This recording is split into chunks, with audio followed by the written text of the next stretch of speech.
Nilai sini ka Rai menterasi HSPDP bat ka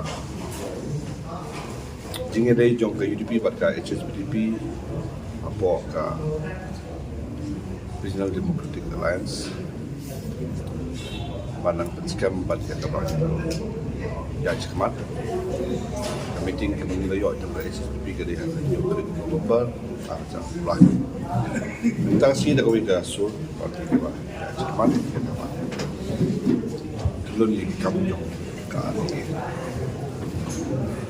kemudian pada MP election dulu kan ada kejadian apa akan election pemerintah kandon kejadian Ryngkat nak kali yang jom ke HSPDP pada UDP nak kepada jadi campaign election kepada saya harus buat.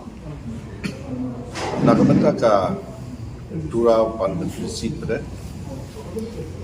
ni komisi mendakasi kalau komiti ya komiti jangka parti dekat bad kat dengan senior leaders jangka parti na Hills bahkan sesong berkat HSPDP bat KMP election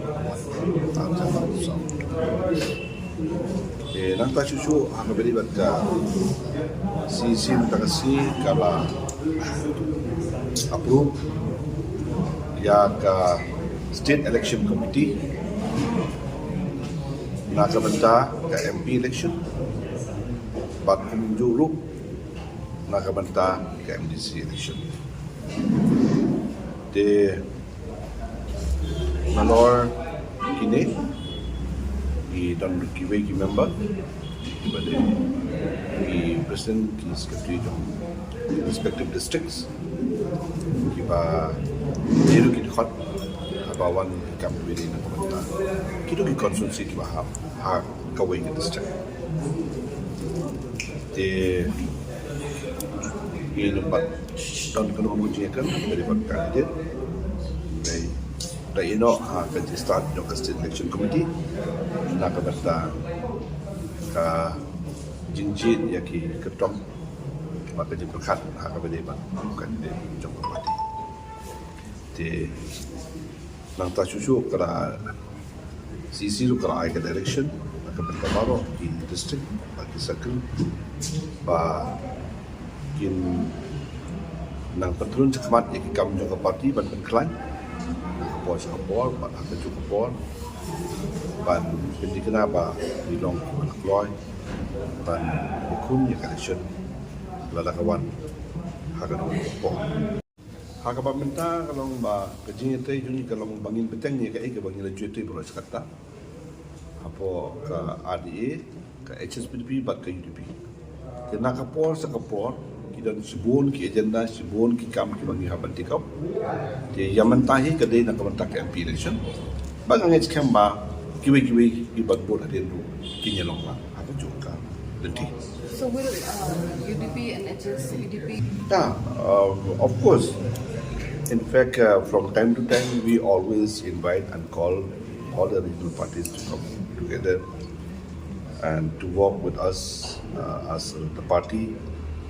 And but from time to time, HSPDP is the only party so far that we've been working together for many years, and we hope and believe that we will continue in the days and years to come. And at the same time, we also extend our invitation to other regional parties, like-minded parties also, to come. We will try to take a call as early as possible.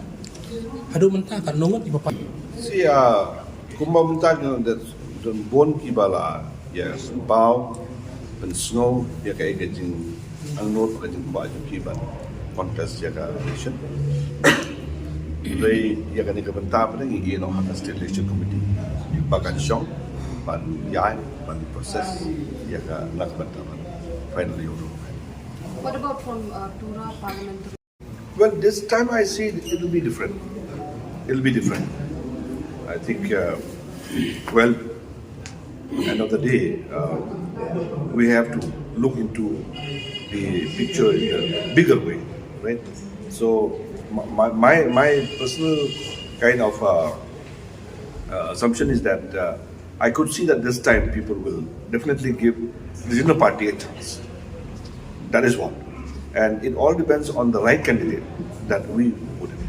I'm not saying that we had wrong candidates in all the past, but what I mean to say here that this time, really people have realized after so many elections that we have had for many times, I think this time people have realized. I mean, I have interacted with so many people from all walks of life, so they have expressed their confidence level with the UDP this MP election.